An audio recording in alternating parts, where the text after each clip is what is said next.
Welcome to this Zentangle Quickie. My name is Heather Hartwick Gladden.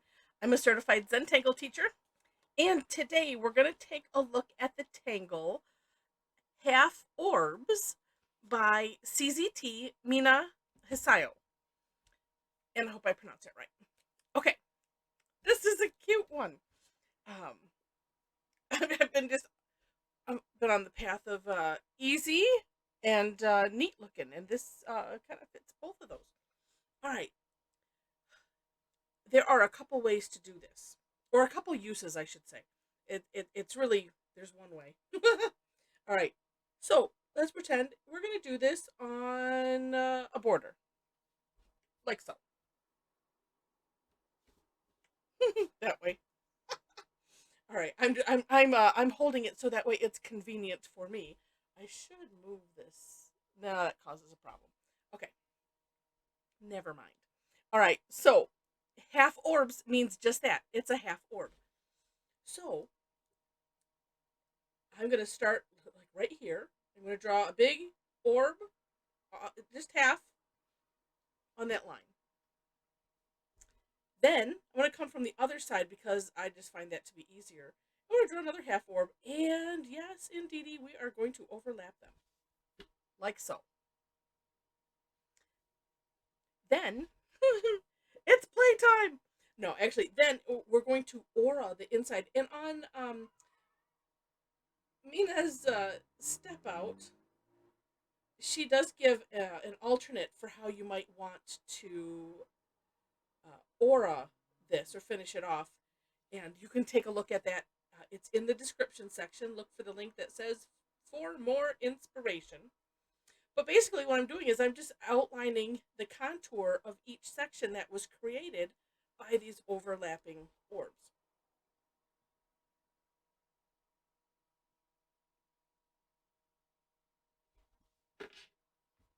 Like so.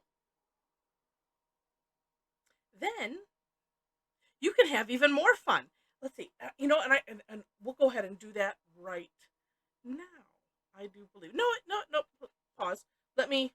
I have a second thought for this in a moment, but let me show you how you could use this, say in as a frame, because she does show this. So either as a frame or as a grid outline, or yeah, I guess that's what you could call it. But do take a look at the for more inspiration link because you'll see on her artwork, her sample shows this where she's using it um, in a grid format, and it's really neat. Okay, so let me show you the first off. If we were going to do this, like say just as a border, it's the same thing as what I've just showed. So coming from one side, and of course you can make these uh, half orbs, these curved lines, as big as you want. So there's one. And so here, well, actually, I'm going to start it on this side. I've just been liking to do that myself. And then this one, we can trace over a little bit right here as we're doing that curved line. But you'll find what rhythm works for you and go with it.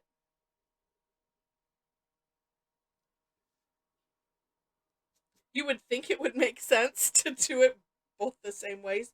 But that's apparently not how Heather's brain works. And this looks neat just in and of itself, right? And then we'll go ahead and do the aura-ing. And I'm going to throw this in here also. I seem to have a set distance, and sometimes it's hard once you get in a routine, I suppose. Because I was thinking if I had made, well, if I had maybe had made these bigger, it depends on what you want to do with this. Because now I have a nice space inside here to do something else. Um, but you could have these um, auras be a little bit wider, so a little bit more distance from uh, the original line. And then you could do something in them. You could put orbs in them, or actually with this distance, I could put stripes in, and that could look rather neat. or you can just leave them and do something on the inside. And I'm going to do that on that first sample, the first tile that I did.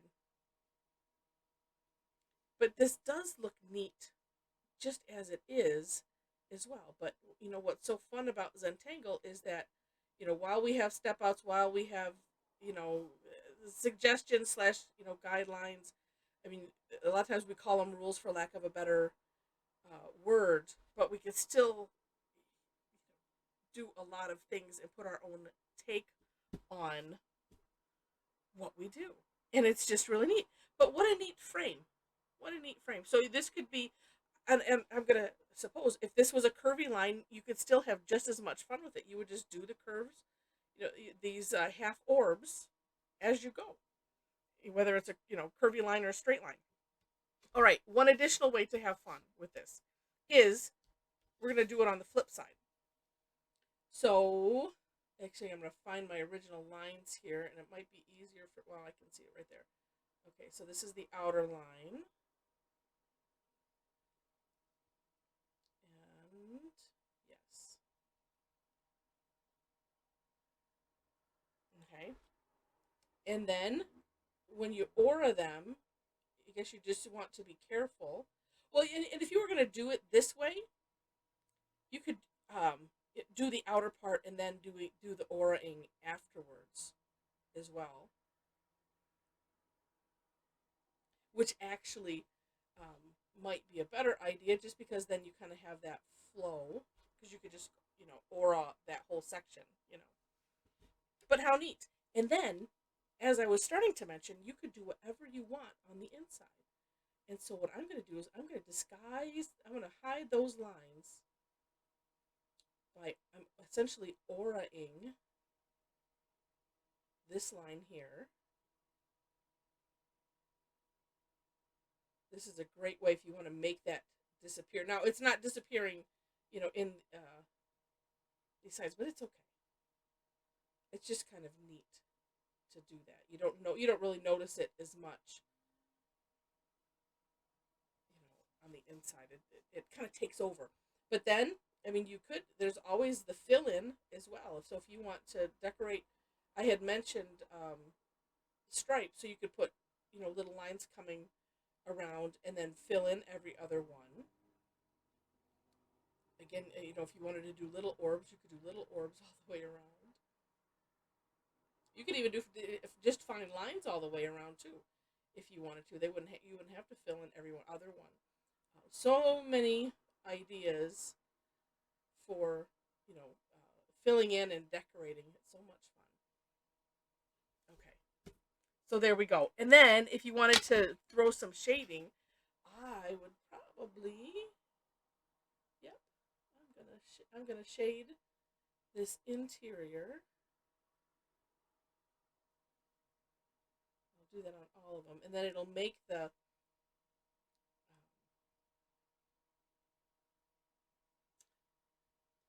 aura section just kind of pop.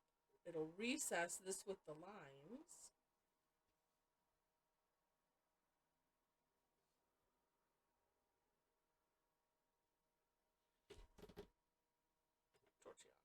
Torchion, where are you? There you are.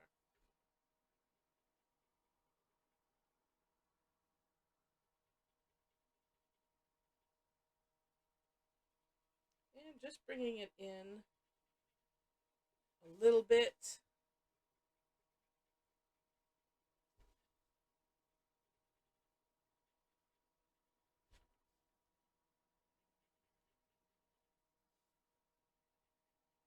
But you could just do the outside of it and have the whole thing pop. You could do that in addition. You could also, if you wanted to, you could aura again the whole pattern, and that could be kind of neat.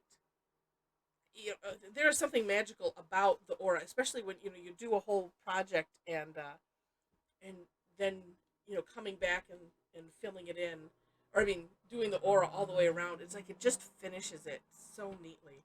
So a really cute tangle. Again, oh, that's the other thing on Mina's step out and her sample. She had some too where she made these like organics. So like putting it on the end of a imagine, I have a longer line here, like a stem, and she made them like organics, and then just did it one right after another. So lots of neat ideas. There's no limit, and that is what is so fun about Zentangle, is just being able to start with something. If you have a challenge, I call it spontaneous creativity challenge. That's what I have, and being able to take somebody else's, their step out, follow them, and be like, oh yeah, look at how neat that looks, and replicating something, and then over time bringing other things in from other tangles and being able to incorporate it and put your own spin on it. I always wonder, how do people think to do X?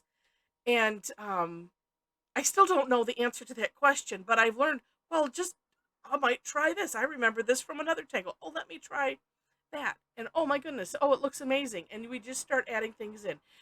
For some of us, it might not feel natural. And if you're in that boat, let me know in the comments, because maybe someday I'll have a separate club. I'm just kidding.